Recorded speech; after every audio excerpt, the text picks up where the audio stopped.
You're listening to Into the Valley, a Phoenix Suns podcast, a part of the Brightside Podcast Network. Welcome, everybody, into the Valley. I am Ethan Shutt, joined as always by Ryan Shutt and Philip Russell. And we are coming at you after a bit of a holiday hiatus. Travels have come and gone. We are all home. Some of our homes a little warmer than others. We'll get to that shortly. But gentlemen, how are you doing on this?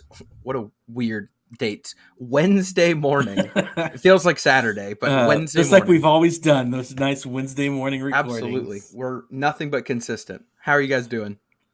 Good, man. Like you said, it's a little warmer here where I am. Fortunately, we're up in the 60s. I hate to see what you guys are facing after the week y'all had, but life's good, man. Things are going well. Enjoyed the holidays with mom and dad. Wish you guys could have been a part of it. I hate that we're separated now, but always nice to catch up with you guys via the pod, as if we don't talk basically every day anyway. But it's good to see your faces.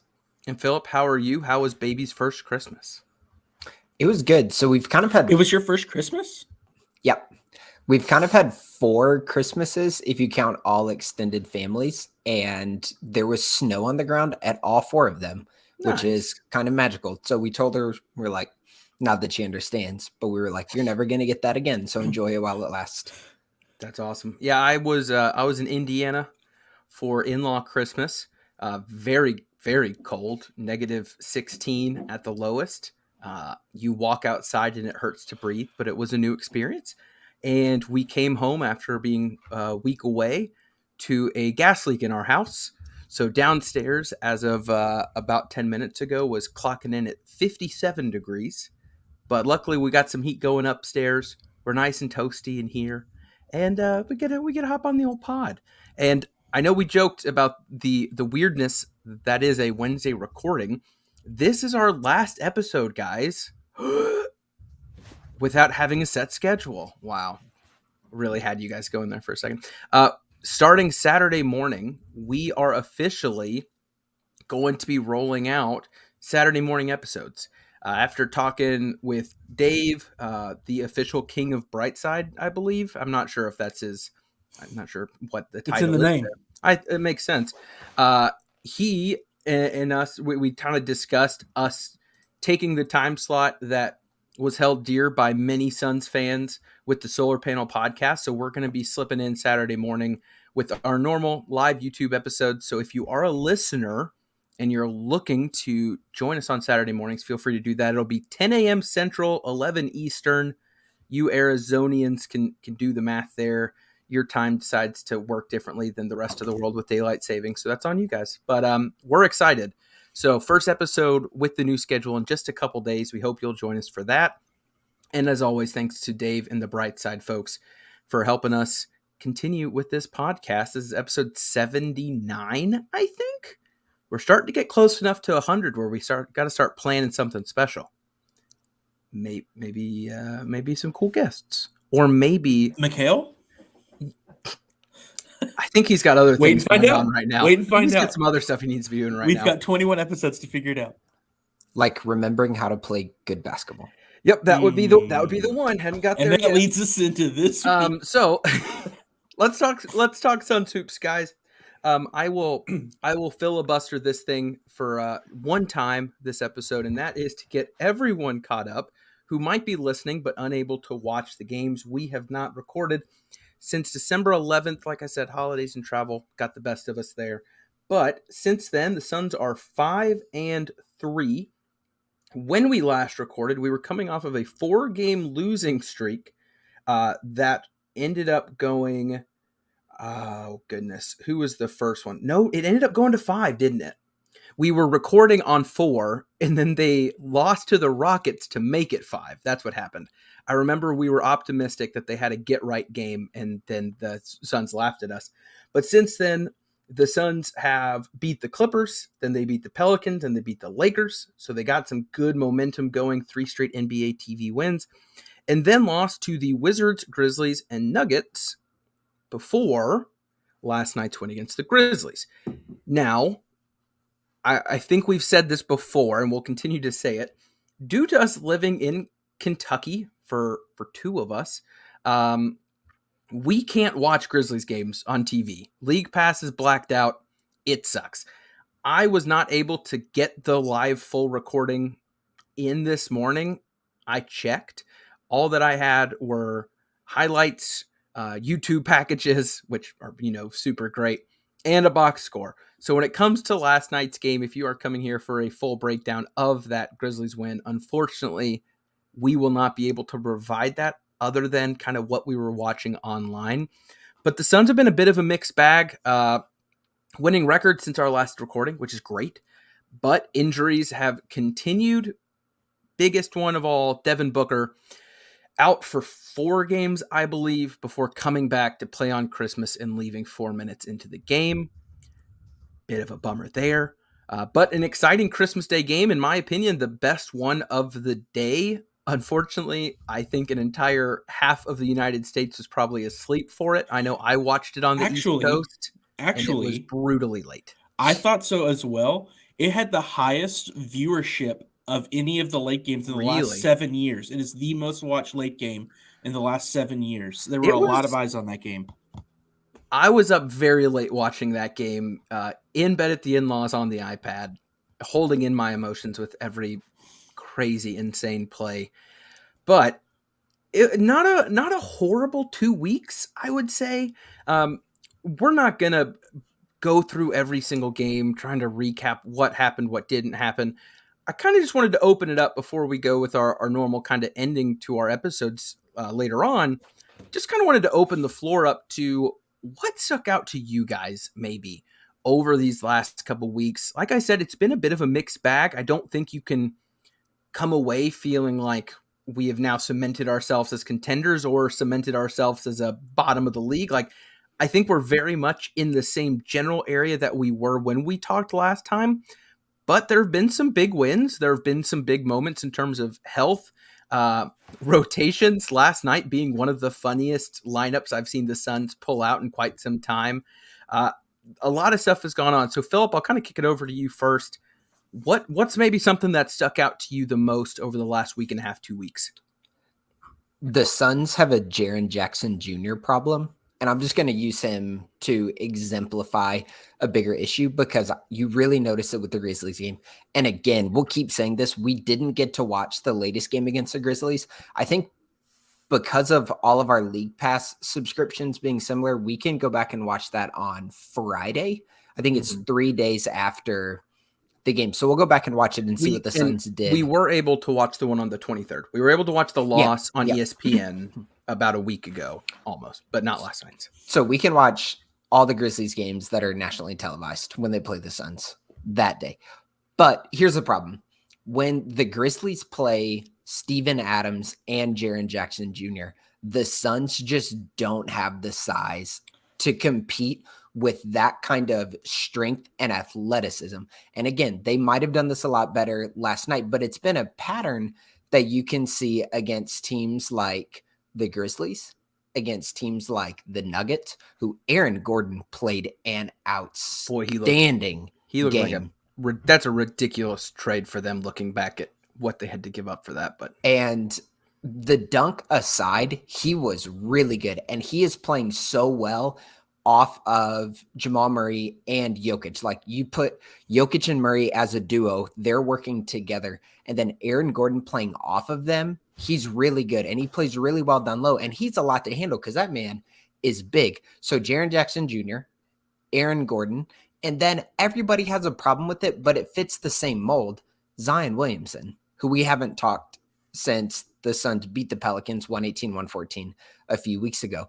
But it's that general idea. When you have an oversized, athletic, strong four, who do the Suns have to put on them? Because Torrey Craig, as good as he is, he's just undersized to play those guys. And usually if you have Torrey Craig against a Reggie Bullock, for example, you're comfortable with Torrey's physicality, with his athleticism. But the last few weeks have shown, I think one of the things the Suns need to be looking for as the trade deadline gets closer and closer and Suns fans' anxiety increases every day with that reality, they need to look for a bigger, more athletic four, because when you look at teams in the Western Conference, this is dealing with the guys I've already mentioned. It's dealing with a dude like Kawhi. It's dealing even maybe with a dude like Draymond Green, who has a skill set and physicality to go at the Suns fours when they're undersized. I will say I did get to watch the game yesterday, and something that I think you guys will be interested in. I think I actually texted Ethan about this at one point in the third when the Grizzlies had pulled it a little tighter. Monty actually went to a lineup that was Chris Paul, McHale, Jock, Torrey, Ayton. So we went with a pretty big lineup, and that seemed to kind of combat some of the push the Grizzlies were making there, which was kind of interesting to see. But there are two ways that you can combat this, right? So you can size up, and it sounds like that's what the Suns did last night, or you can size down, because what a team like the Warriors does is they trust Draymond when he's on the court, that he's offensively capable enough, and it's not he himself, but it's how he can facilitate and get other people open. They trust Draymond to be able to punish a guy like Jaren Jackson Jr., where right now, like you would say, maybe Cam Johnson has the ability to do that, but currently Torrey Craig just doesn't. And one thing of note too, and I had this just as kind of an interesting note of last night's game, trying to get a good idea of what I could pair numbers with the video that I was getting. To Ryan's point, we had some pretty funky big lineups. I think that was more out of necessity of what the Suns had available, less to do with what the Grizzlies were doing. Campaign out, Devin Booker out, Landry Shamet out. So if you're looking at go smaller, so go your average big, height is 6'8" for the well, team. right. So here are the two things that stuck out to me as I was kind of jotting down some interesting notes. We had, I'll go with this one first because I've got it pulled up. Jaren Jackson Jr., I think he ended up 2 of 12. The two guys that guarded him the most were Ish Wainwright for just over 2 minutes and Jock Landale with 3.5. Rotations were funky, like I said. Take what you want from that. But the biggest thing that I thought was very interesting was, and I know this is like the most basic of stats, the actual minutes per player.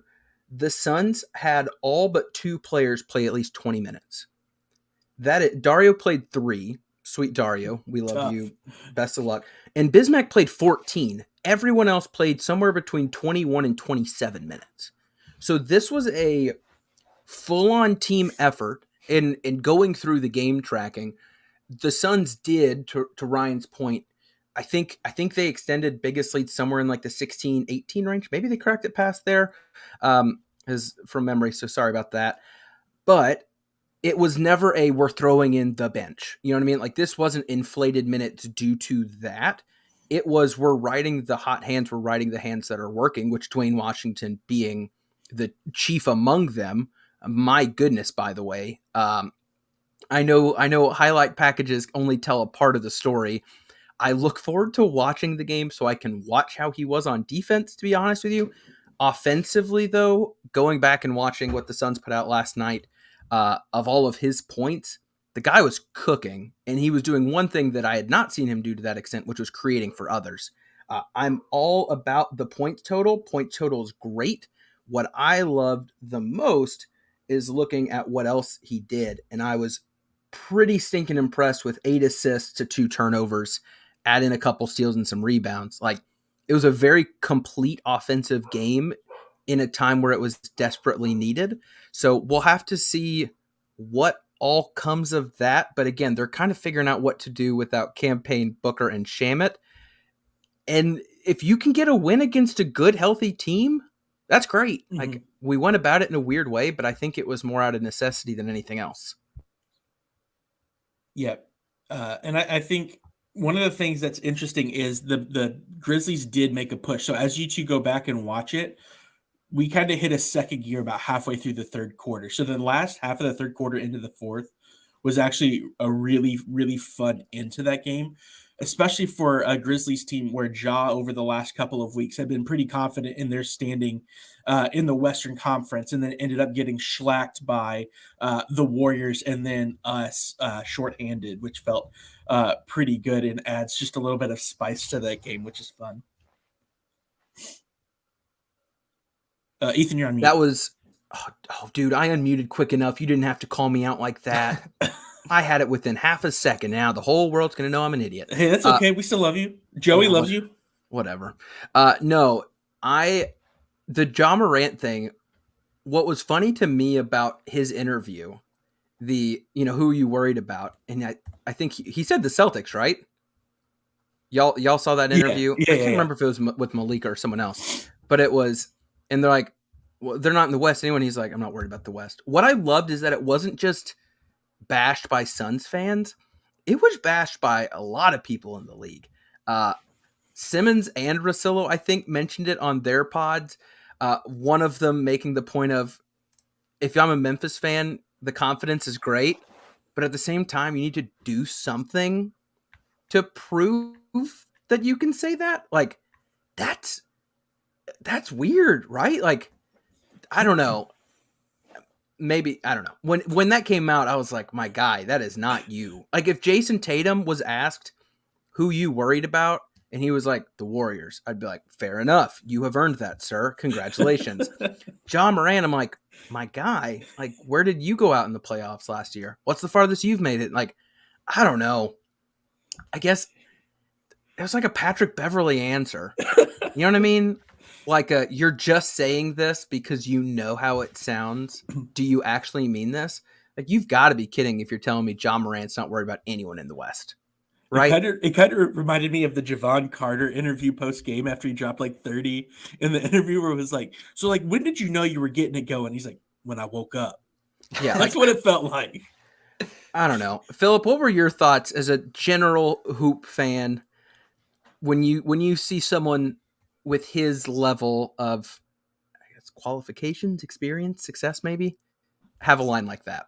The only person he should be worried about is Jaren Jackson Jr. So I complimented him earlier because he's big and athletic and a 4, and now I'm going to dump on him. Fouling out every 2 quarters? Yeah, that's the only thing that Josh should be worried about, because when he's not in foul trouble, they are generally, last night being an exception, they are generally an amazing team. Like, the defense is the real deal, and Ja Morant in a pick and roll can cook just about anybody that he wants to, and he's healthy. So they are unquestionably contenders in the West, and then they're probably collectively young enough to not know that they should be worried about other teams out in the West, and they should have that kind of bravado from being youthful and inexperienced, which I was talking around calling them young and dumb, because I don't mean that intellectually. I just mean it life experience wise. They're just young and dumb, and they're just running their mouths, which I think is fun. Like, it's cool. It's right. cool. It's good for the league. I want to see like the Warriors and the Grizzlies going at each other. I want to see the Suns and the Nuggets going at each other. I want them to not like each other. I want them talking smack. I think it's a lot of fun. No, I agree. One other thing from last night's game before we kind of go back to some bigger picture thoughts. Last night was one of those games where the Suns were just on fire from 3.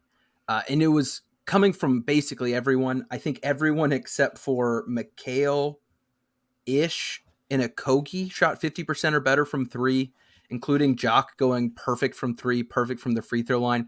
I think they shot 54.8 from 3 on 31 attempts. So it was definitely, I don't know. If you told me the Suns decided to play big to counter the Grizzlies and then shot about 55% from 3, I would say, I mean, great. Like, I'm glad that worked. Do I expect that to happen again? No. If we were healthy, do I see Monty looking at a Western Conference playoff matchup against the Grizzlies? He's like, guys, do you remember back in December when we just put all our big boys out there and it worked? Like, I don't see that happening. I don't view it as an actual solution to the problem. I'm very happy it worked. And I think that same logic, I want to share that so that I don't think people should view last night and say, well, we know what to do against the Pelicans now. You know what I mean? Like, that's not a solution ever, given our roster. But again, a win's a win. I'm all for it. I want to bare my soul to you all. Open up about something that has been weighing heavy on me for the last couple of weeks. If you follow me on Twitter, you may have picked up on this. And if not, good. I literally text Ryan and Philip things that I want to tweet but don't. I have, as a Suns fan, been personally offended by the fan base for an absurd amount of unnecessary hatred towards Landry Shamet. I think it's twofold. When Landry signed, he immediately got an extension without doing anything. I think that peeved a lot of folks who wanted other players to get extensions. I get it. They also had the whole Monty wants him to marry his kid. Oh, it's just Monty's favorite, blah, blah, blah, blah, blah. Right. I get it. I don't know why everyone hates him so much, to the extent of like when the new owners came in, people were like, all right, I hope they take Shamet with them or something stupid. And after every game, you can't expect to win with Landry playing 18 minutes. Oh, you need to give all those minutes to Okogie now. Like it's weird. And it's not just from like the weird dark part of the fan base where I'm not sure what's going on, but I just kind of watch from a distance. It's also from like verified blue check people who are supposed to know the game and watch the game in it or talk about the game regularly. I don't get it. And so when Landry for the last 2 weeks has shown what we have all been saying this whole time, which is if given the opportunity and if given the opportunity to play the style that suits him best, you will see a productive player. And oh my goodness, guys. Wow, Landry can play basketball? What is this revival of a career? Nonsense. You haven't watched. You've been having too much fun hating the guy. Defensively, he's always been solid. Even trying to take the charge on Aaron Gordon was a smart play. And offensively, none of his shooting was hero ball like, I'm going to go get my shot. No, you play him within the offense, and he's going to get buckets, and he can get hot, and he can also attack the rim, which is something we've talked about many times. I don't know. I don't understand why it annoys me. I never cared about Landry Shamet before this. It's not like I have some secret affinity for the Wichita Shockers. I just don't get why people hate a dude who has done nothing wrong, really. And then the moment he does well, it's like, oh my goodness, I love him so much. I'm so like, that's just stupid. And I don't know. None of this was a conversation. None of this was an actual question for you guys. Remember at minute 7 when you said you were only going to filibuster one time? My bad, homie. Like, I mean, do y'all see it on your Twitter timeline? Yes, it's idiotic. Idiotic. And you and I talked about it off pod. It makes the whole fan base look stupid. It does, and I think it's just low hanging fruit, right? He's the nice guy who got paid. Right, he got paid. We're the definition of a mid team right now, as the kids would say. So you find something to dunk on, and you say, "Oh, Landry isn't who we want him to be." Low hanging fruit. We'll pick on Landry. You want to pick on somebody? Pick on Dario, for crying out loud. Pick on McHale. Yeah, seriously. Yeah. Go look at his stats for the last couple weeks. There are other more glaring places to point fingers than Landry Shamet, who is doing his role to the best of his abilities right now. And when he gets playing time, plays really well. You want to look at how much, if you're looking simply from money to results, there's a older player on our team who you should be far more outraged by. Like, it makes no sense to me. Give it 1 year with the CBA, whatever, and anyone would look at that kind of like, oh, that seems reasonable. Right? Like, it's so stupid. To me, it is, you're not watching. You just want to scream into the abyss about something.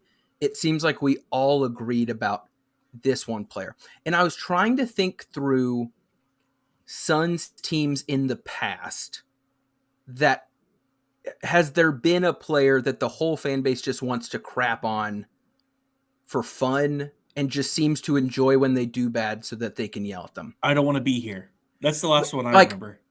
Right, but he was asking for it, you know what I mean? Like, the only other discourse similar is the DeAndre Ayton screaming about, like, DeAndre could put up a 40 and 20 game and someone being like, I can't believe he didn't dunk it on him. How dare you lay it in? Like, you're just angry to be angry. I don't know. It's stupid. All that to say, congrats to Landry for having a phenomenal last 2 weeks in incredibly tough situations. He is the only reason we were kept in multiple games. And good for you. Like, if you get traded to another team and these performances are a part of it, I hope that fan base is nice to you. Like, I personally, if I were him and I looked on Twitter and searched for my name and I scrolled through tweets from my team and their fans, I'd be like, what the crap did I do? I don't do that much. I just, it just makes no sense. Makes no sense at all. And it just is stupid. I don't like being associated when it comes to basketball people who are supposed to know at least something. He sucks. Why? I mean, he sucks. He got an extension. He sucks. All right, I'm done. I need to be done. Do you feel better guys. though? I did. I've held that in for 2 weeks. Good. There have been so many tweets. So my goodness, so many tweets where after the game, Landry's like in the positive, shot well, good assist to turnover ratio, and played stellar defense the whole game. And it's like, you can't expect to win with Landry playing 21 minutes. Okogie needs all those minutes. I'm like, my brother in Christ, we have 3 guards on the IR. What do you expect? Who's gonna play him? Like, do you want me to go get Elie Okobo from France back? Do you want me to dig through and see if Dragan Bender can come run some point forward? What are you doing? My goodness. I did see on Twitter bad. he's looking to make an NBA comeback, so that could happen. I'm gonna drink my coffee. What else you got the last couple weeks before we go to the highs and lows? And just so you know, sorry. We're 6-9. We're not very good. We're the 5th seed in the West right now, but we're not a great basketball team. And anybody who thinks otherwise is mistaken. 6-9. What are you talking about? In the month of December, we are 6-9. Oh, okay.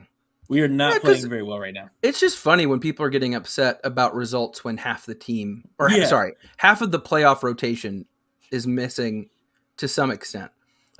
Philip, as someone who is not maybe as entrenched within the Suns Twitter fandom nonsense, shouldn't a fan base be like, oh, we're missing our star player for stints, we're missing our starting young power forward, our point guard just came back from being out for an entire month. It makes sense to hit some bumps in the road. I feel like Warriors fans are freaking out less. And their team's chilling in 9th in the West, right? They're like, we'll figure it out. We'll be all right. I wish we could get to there. What does it take to get to there other than just having Steph Curry on the roster? Because that does help a lot. I don't know, because I don't follow any Warriors people. And if Suns fans get annoying, I mute them. So that's just kind of the vibes. Bars. That's kind of the vibe. The thing about the last couple games, though, I was really impressed with the Suns on Christmas. That game was great. They looked really good. Now, the game before that, the Grizzlies game, was awful. Woof. All right, but you go back to the Wizards game, you lost in clutch because you let a 15-0 run go in clutch time after a fourth quarter where Suns probably should have put it away. But again, that stuff, that's okay. Bradley Beal got hot, whatever. Bad Grizzlies lost. But then the Nuggets game was really good, really impressive. Grizzlies game last night, obviously, really good. So you're looking at 3 out of 4 games where you're not feeling bad about where the Suns are right now. That Nuggets game, the ball was zipping around the perimeter. At times, the offense looked good. I wrote down several times, just the general activity from the team defensively, offensively looked much better. They're adding in new wrinkles, which I'll get into next segment. I think generally speaking, people get more engagement being overly dramatic on Twitter. But I think when you have an opportunity or when you primarily talk about the game like we do in a longer form, there's just more space to actually see the reasons behind it. It's easy to see why a shooter in Landry Shamet would struggle if he's only getting 10 minutes of run a night. It makes a lot of sense for us that when he's getting over 20 minutes consistently, he starts playing a lot better. His handle gets better. He gets more comfortable when he's getting pressured. He's still flawed there, but he's getting better. We can talk about that and kind of see that. It's hard to get that off in 280 characters. And I honestly, I just don't care about the hot takes from game to game. Because if you isolate any of these games, if you isolate the Nuggets game, you look at that and you go, oh, the Suns just took one of the best teams in the West to the brink, probably should have won in regulation, barring some bad free throw shooting, and their best player was out. and a starter was out and their backup point guard was out. You go like, yeah, the Suns are one of the best teams in the West. But then you isolate the Grizzlies loss and you can freak out in the opposite direction. And that's just the general vibe on NBA Twitter. And I think the three of us, at least when it comes to how we talk about basketball, we just don't do that. So we probably doom scroll through Twitter, and it might not be fair to the people who we're reading because we don't put out really any content along those lines. Like Twitter's not the place where we're getting off our basketball takes most of the time. Nah, it just leads to fights. I don't like that. I like ending with a agree to disagree. People do not seem to like that at all. Apparently it's condescending. I don't know. No, I do agree, Philip. It is a big picture approach to the team and to the season. And if you're leaving one game with this is a definitive conclusion I have come to on this player, I mean, I guess that's your call, and that's totally fine. But anything else that we want to cover just from the last couple weeks before we move on? I think we've touched on every game worth noting, even if it is just bringing up a Wizards loss that made me sad, even in short. Thanks for that, Philip. If not, let's move on to the reason people come back every week. Our highs, our lows, and our just so you knows in Phoenix Suns basketball. And with that, Ryan, I'm going to have Philip go first with the highs this week. You had so many in a row. I had to share. That's fair. Keep me humble. I appreciate it. I know. Ethan, I'm going to go quick because I think, well, do you have more Landry Shamet talk for your high? I mean, did I have it ready? Of course I did. Let's do it. Someone else? No. Let's do it. Here's what I'm going to say. I think Landry Shamet's playmaking has improved dramatically over the last couple of weeks. And I think that's really good when I'm going to cover this more. And just so you know, when you can put the ball in his hands and you can get into a set really well, that opens up a lot for the Suns. But now I want Ethan to isolate on his Landry Shamet high for the week.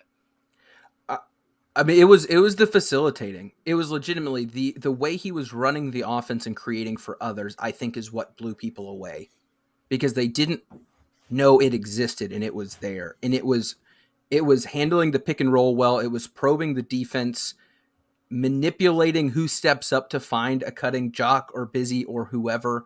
I try not to get too excited about it, but there were times where I was kind of fast forwarding to the playoffs and I was saying, are there times where I might want Landry to be facilitating with the second unit instead of Campaign? And when it comes to decision making, my answer was yes. That's no hate to Campaign. And I honestly think Campaign could be out there. I think it could be the two of them with Landry handling the ball, getting the mismatch through the pick and roll, and then getting it to Cam to attack if need be. But I liked that it seemed to open up the game for other players. And that was my favorite part. It wasn't that he was scoring 30 points because he was 10 of 12 from 3. It was with good assist numbers, with low turnover numbers, and the ability to get to the rim and get fouled, which is something that I think Campaign doesn't quite have because of his, I'd say, unwillingness to take contact. It's just when you're that smaller, lankier guy, sometimes you're moving away and you're not getting the call. He does a lot of those little scoops and thrown into the audience type of things here where he lands in the second row. I thought Landry's confidence just seemed like an all-time high. The players were thrilled about it. He was shooting the ball with just the Klay Thompson confidence of, I don't care where I catch it. I don't know where my body is. That straight verticality that we've talked about before, where no matter what direction you're moving, when you jump for that shot, you are going straight up. And he bailed out Chris Paul in a huge moment in that, I think it was that Denver game, that high catch corner 3 late. And the fact that the Suns were running plays for him late in the game too, I think continues to validate that this wasn't just he's got a hot hand. It is we trust this guy to make the right decision, make the right read. I thought he played phenomenal for the last 2 weeks. I think coming in and doing what he did in a game where he didn't expect that workload. And Damian Lee, I don't know how he's not been brought up either. I thought my high honestly for the week was just the backup guards who stepped up big time. Damian Lee, Dwayne Washington, Landry Shamet, those 3 guys were the reason that we were either in these games or winning these games in a really tough spot where not only were you without Booker, you were without Chris Paul to some extent. And sorry if that's too harsh. It seemed like last night he had a better game, especially shooting the ball. That's great. But I think the Nuggets game, he was 50% from the field, 50%-ish from the free throw line. Like the fact that you were taking the Nuggets to overtime in Denver in a situation like that, where you get 4 minutes from Book, like that's got to give the fan base some playoff confidence. That's what I took away. It was big game, unexpected things happening. You were called to do more than what was expected of you, and you delivered. And Damian Lee, my goodness, that dude's got some fourth quarter huevos on him. Like, unreal what he is continuing to do and just proving he's himself. shooting. I looked this up earlier today. He's shooting 58.8% from three in the fourth quarter of the season. And look at his regular season numbers. I think he's still top 3 in 3-point. Yeah, he's shooting 48 from three for the season. Are you kidding? Cam Johnson goes out and Damian Lee somehow is the one who has stepped up to cover that aspect of the offense with an increased workload on attempts. Like, incredible. Like, I know the Suns can get trashed on for not bringing in a true second option, creating, facilitating. I get that, but I still think we got to give a whole lot of credit to the guards that stepped up big time. And 230 burgers within, a week and a half. That's awesome. And then Dwayne Washington having himself a night too. That was great. I like when those things happen. I like seeing that the team can, I'm not going to say thrive without Booker, but survive without Booker. So we'll see there. But yeah, that's my high. I was pumped. I was pumped for those guys. Guys that don't get the most love and did really well. And Okogie, Okogie, I don't know if he is a guard, but he's built like a linebacker. So I guess he falls in the category. He had some great runs as well, crashing the offensive board like a menace, defensively still stellar. So I had a lot of love to share. There was some pent up rage, but I had a lot of love as well. Ryan, what you got, buddy?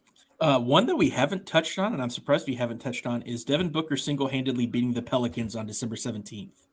That performance was insane. Booker went absolutely scorched earth. If you have League Pass, I can't recommend going back and watching it enough if you didn't get to.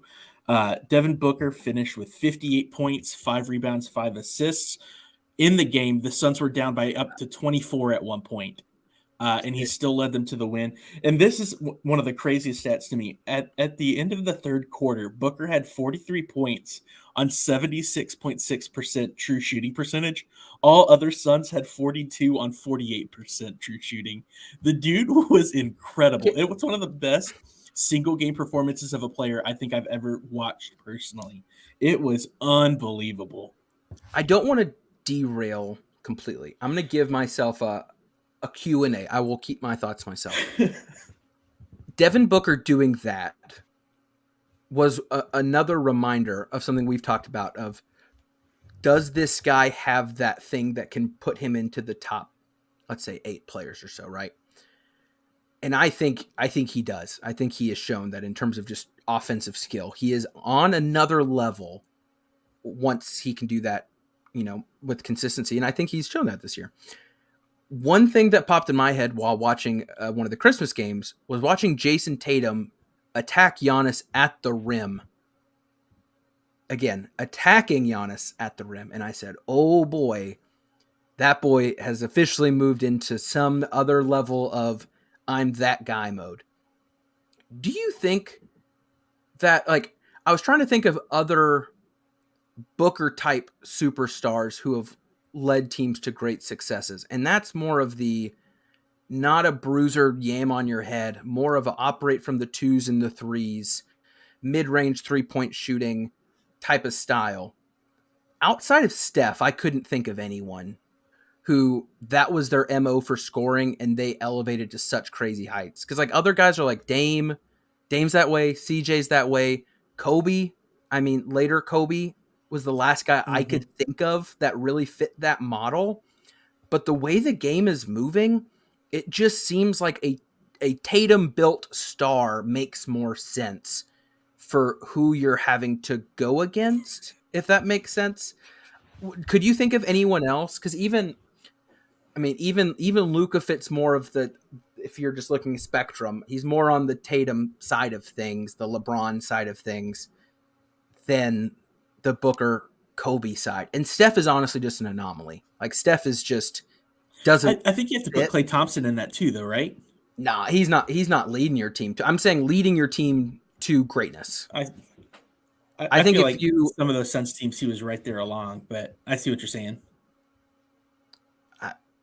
You said Warriors teams, you mean? Yeah. Oh, okay. No, I don't think so. I think he was a clear 2 to Steph. He was a clear 3 when KD showed up. And KD almost plays more like a Booker, but can also go do the Tatum LeBron thing where he's just a beautiful basketball creation from above. Like, I don't know. I don't say that to be pessimistic. I just watching Tatum and Giannis go back and forth, and then seeing Jaylen Brown also have that same kind of ability, and then replaying in my head the guys who were that guy in the playoffs this last year. I was like, I'm intrigued. I'm intrigued to see if the Kobe style play becomes more of a, you have to be a secondary option. You can't be that guy on a team. So I don't know. I mean, even teams like the Sixers, you can't be like, well, Harden can do it. I mean, it's because Embiid is Embiid. You know what I mean? So anyway, that's a random Ethan musing that's not going anywhere, but a fun food for thought for later. I'm going to go with my low real quick. Mikal Bridges. I'm very sorry to do this, homies. Since his 6 of 7 3-point shooting game against the Spurs, which came all the way back on December 4th, Mikal is shooting 31% from 3 on 73 attempts. Yikes. That's all. Nothing to add. These aren't bad shots. They're not more contested. They're not different than his normal looks. It's within the rhythm of the game, within the flow of the offense. They're just not hidden. I have nothing to add to that, but that's my low. Philip, what you got? He's only shooting 13.5 attempts per game as well with Booker out. We've talked about it. We like, even when Booker's in, if Booker's not going scorched earth like we were just talking about, we like games when Mikal flirts with 20. It seems like Mikal should be closer to 20 attempts per game in the last 8-game stretch. He should be significantly closer than 13.5 attempts per game. And in those 8 games, he's averaging just under 15 points, but it's on 37.5% from the field and just under 30% from 3. The Suns have no hope of doing anything significant if Mikal doesn't get his stuff together. And if Booker's going to be out for an extended period of time, he has to be better than he's been the last 2 weeks. Has to. Double whammy for Mikal. Ryan, what you got? We love you, Mikal. Yeah, we Mine's love you so much. also about. No, I'm just kidding. It's not about Mikal. That's it. It is about Landry Shamet. Shamet. It He is. sucks, and I'm tired of and it. it's not about him specifically, but the whole sequence of the dunk was my low for the week. You're down 1 with 30 seconds in overtime. Shamet takes the 3. Aaron Gordon goes coast to coast and then baptizes you. Can that was just demoralizing. Talk about Philip and I's low as well? Like, Mikal, that offensive foul, like, I don't think it was stupid. It was just a collision, but what horrible luck on the inbound. Thank you. Yeah. No, it wasn't. He didn't do anything. It was the right call, though. It was the right call, but it was just they hit each other, and that sucks. But what a way to just deflate me. I watched that happen, and I just went straight surrender Cobra, and I said, "You've got to be kidding!" And again, I'm watching this whole game at the in-laws in bed on my iPad, and my sweet wife is like, "How are they doing?" I'm like, "We're up 8. We're probably gonna lose." She's like, "Oh, okay." And she checks back like 3 minutes. She's like, "How are we doing?" I'm like, "We're up 5. Probably gonna lose." In that game, it just felt like something's gonna happen. It is. And Jamal Murray had 2 opportunities to do it. But yeah, Ryan, no, the poor Landry. That video will live for the rest of his career and with the Brandon Knights of the world. But it's the whole sequence to miss the three and then to immediately get dunked on and have the game basically go out of reach has to be the worst 5-second stretch of anybody's career. It's such a bummer. Real quick on the Mikhail offensive foul, that was brilliant from KCP. Because what they were trying to do is they were trying to do that little ghost screen where you flare out to the other wing. And the Suns do that a lot with Mikhail because they try to get him slipping. Usually it's towards the basket. This one was going to be out towards the 3-point line. That is veteran savvy, such a heady play from KCP to kind of anticipate that and then just get in Mikhail's way. Brilliant stuff from KCP. Can I say one more nice thing about Landry Shamet real quick? Thank you. Even while shooting a really high just volume from three, he still averaged 3.5 free throws a game. I just think that's good. Do you know who that's more than in other similar stretches? Do you know who was unable to average 3.5 free throws a game during similar stretches? He's big. He's strong. He might be from the Bahamas. Uh-oh. DeAndre Ayton. Got him. That's his first mention on the entire podcast. 46 minutes in. Sorry, big fella. Love you very much. Your mid-range is looking smoother and silkier every day. Are just so you knows, I have no idea where these could go, but I'm excited. Ryan, what do you have for us, good sir? Mine are just two fast facts that I think are pretty interesting. One, the Lakers still haven't beat us since the salsa, and that is just sweet, sweet, sweet karma. That is really funny. And Booker now holds the single game scoring record in 3 different arenas, which is an absurd thing to think about. In 3 different arenas, including now his own after the 58-point game, he owns the scoring record in 3 of the NBA's arenas. That dude gets buckets. And that is my just so you know. That is incredible. A lot of dudes have been playing in those arenas for a very long time. And the fact that, that's awesome. Philip, what do you got? I still trust Monty Williams. Here's where this is coming from. Ethan and I are now writing the fan table articles for Bright Side of the Sun. So every week you get blurbs from Ethan and blurbs from me about just the goings on in Phoenix. And there have been a couple comment sections since we've started doing that. Those places get wild. That have been popping off. And there is so much criticism of Monty Williams. And I want to throw in an example of why I trust Monty. And I think he's a really interesting coach. So there's a set in basketball called Horns, which is a really simple, not really simple. It's a typical set where 2 bigs will kind of come to the top of the key and they meet the guard, usually the point guard. And the guard kind of picks them going one way or another into a screen. And then the action kind of starts. So this week with Landry and CP on the court, the Suns set up in a Horns, but they didn't run the typical action. They set up in it with CP and DA being the bigs in that action. And what Landry did instead of using a screen is he slipped a quick pass into CP and then rubbed off of a DA screen.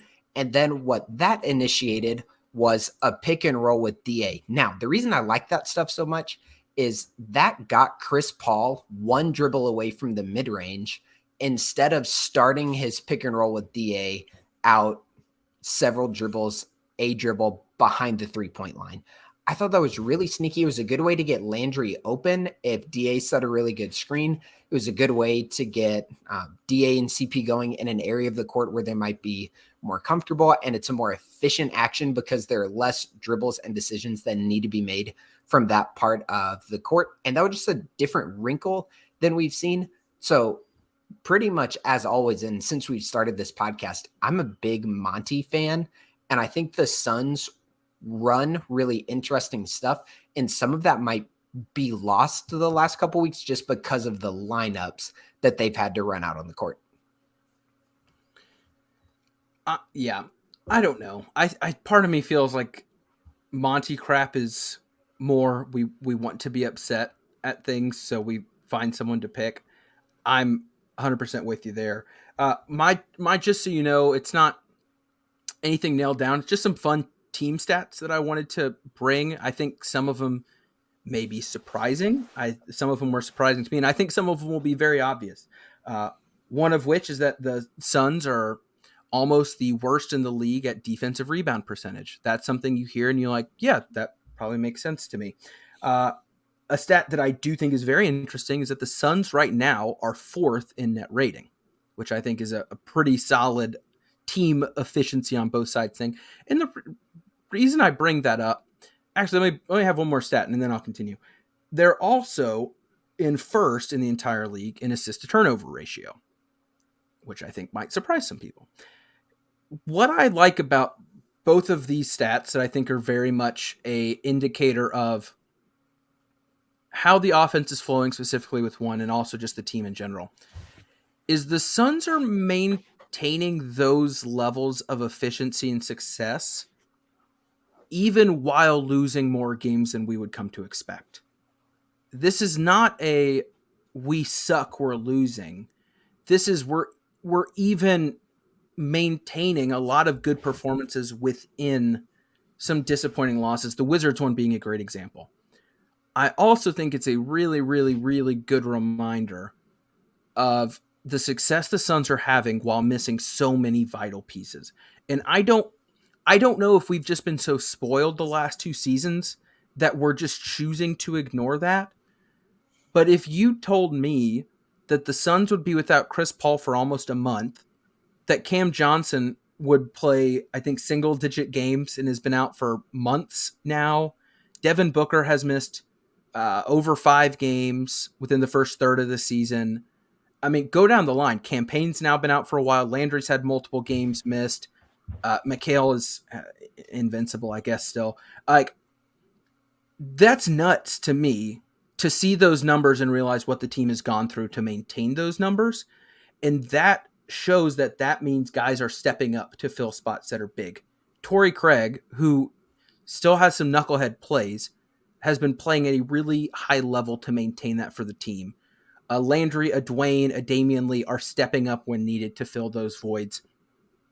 And I don't know. I just think that seems to be missed on the fan base as a whole, or our listeners maybe, to where, like, if the Minnesota Vikings right now were 11-2 or whatever, and I told you Justin Jefferson missed half the season and they had a backup quarterback for 5 games, you'd be like, that's incredible, right? Like, you'd be impressed at what a team has accomplished without players that are vital, we would assume, to their success.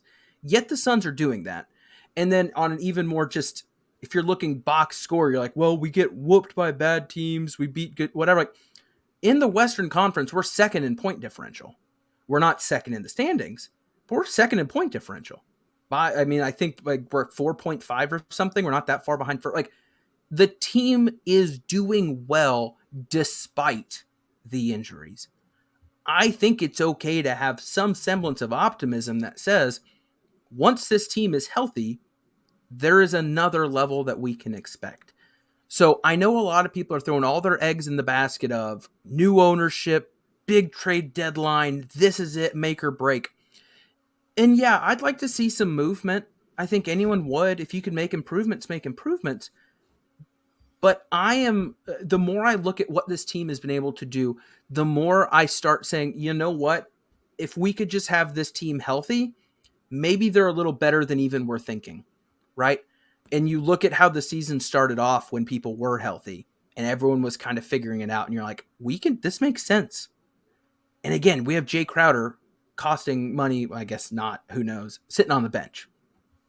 I think that there is reason to be optimistic and hopeful with this team. Even in a bad December, even in a rough stretch, you're still in the playoffs. Like, you could be the Warriors. We could be sitting here outside of the playoffs with some ugly losses, and we're sitting there kind of wringing our hands saying, oh crap, what if this, what if that? Like, the Suns have, in my opinion, overperformed given the rosters they've been throwing out there, and that is a good thing. So maybe that's a pep talk to myself. Maybe that's a pep talk to fans who might be down in the dumps. but the Suns are doing well despite what they've been going through. And I think if anything, that validates Philip's point even more.